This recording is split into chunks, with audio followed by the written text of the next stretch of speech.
Week one, game one, 45 years in the making. Coach Ferguson, as you get ready to look at a Bluefield here, let's first talk about Concord. The most important question, I think, when you get through August camp is how healthy are you? Where are you guys at health-wise as we get ready for the Bluefield State game on Saturday?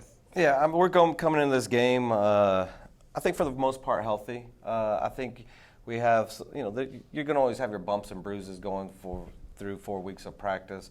But right now, I feel good where we're at. All right. A lot of new faces. The one constant that you've talked about all preseason is you've got your running back, TJ Finney, back. He had a really strong finish to last year over the last 3 games, about 250 yards rushing. What do you expect from him here as we get ready to go week one? So TJ was voted a team captain by our players. I'm excited to see TJ, the kind of season that he has. He had a great offseason in the weight room. He stayed up here this summer, had a great summer where he was working out and running every day. So TJ is doing all the little things right to be a good football player for us. And so, we're going to be as good offensive-wise as TJ Finney is. All right, life without Jack Mangle now is finally come. Yep.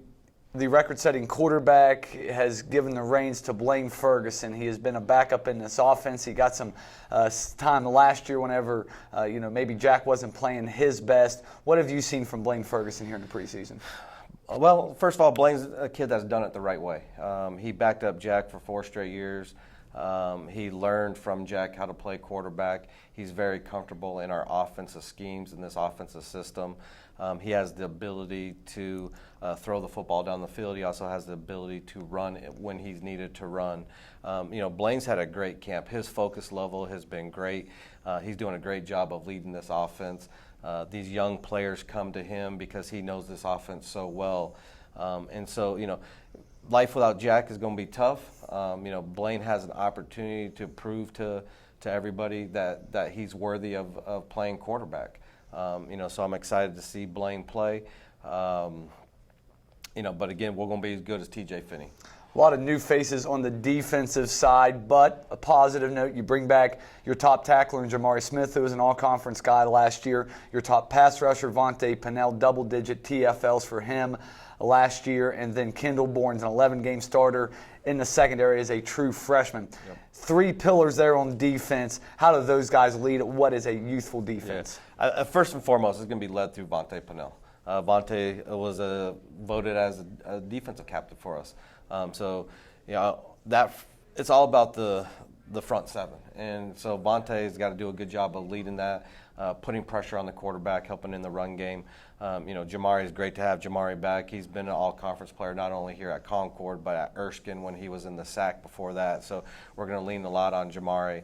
And then Kendall Barnes, he's a player that I sat down with in exit meetings, and I told him I was going to build this defense around him. And so we went out and we got some transfers in the defensive back room.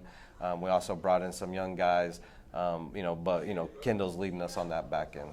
All right, now let's actually talk about the opponent, Bluefield State. They've already played a game. It was a defeat, 34-3 against Winston-Salem, a conference game in week 0 for the Big Blues. When you turn on the tape of Bluefield State, what stands out? Well, I think they did a lot of good things, offense and defense. They got a quarterback that's big. He can sling the ball down the field, and so we're going to have to make sure that we put pressure on him, make it so that he's not comfortable. They also have a receiver that transferred from Bluefield, number 0. He has the ability to stretch the field vertically, and so we got to make sure we do a good job of covering him and not allowing him to create the big play. And then they got some big running backs. They got some guys that can run the football, and so we're going to have to do a good job of pursuing on defense and putting 11 hats on the ball. When he's running the football. Defensive-wise, they're going to be good defensive-wise. Their head coach is really a defensive-minded head coach. He's been a defensive coordinator in the past, and so they're going to be good on the defensive side of the football. I think this game right now for Concord, it's going to come down to the O-line and D-line. I think Bluefield's going to come down to O-line, D-line, and whoever plays best, in that front 7, I think is going to come out with a victory. The rivalry's new for you, but other Concord sports have played Bluefield State. I know that Steve Cox, on our broadcast, he always, hypes up the Bluefield game. We have a lot of people in the Athens community this game means a lot to. Yep. Other side of the county, Bluefield State, they get up whenever they play Concord and anything. What have you kind of told your players about what the intensity of this game is going to bring? Well, we really haven't talked a lot about the intensity of the game. We're more focused on us as a football team getting better every single day, about getting gains every single day. At the end of the day, our opponent, we don't care about. We want to make sure that we are following the philosophy of fast physical discipline with character. And then we're going to go out there, and it doesn't matter who it is, we're going to go play as hard as we can play.